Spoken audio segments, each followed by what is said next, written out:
நினைச்சி மாமி கிட்ட பேச போற மணிக்கணக்கா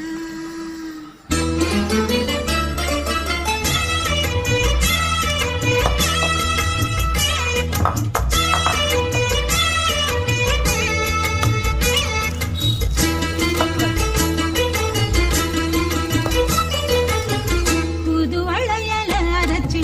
தொண்டையில தான் நினைச்சி மாமி கிட்ட பேச போற மணிக்கணக்கா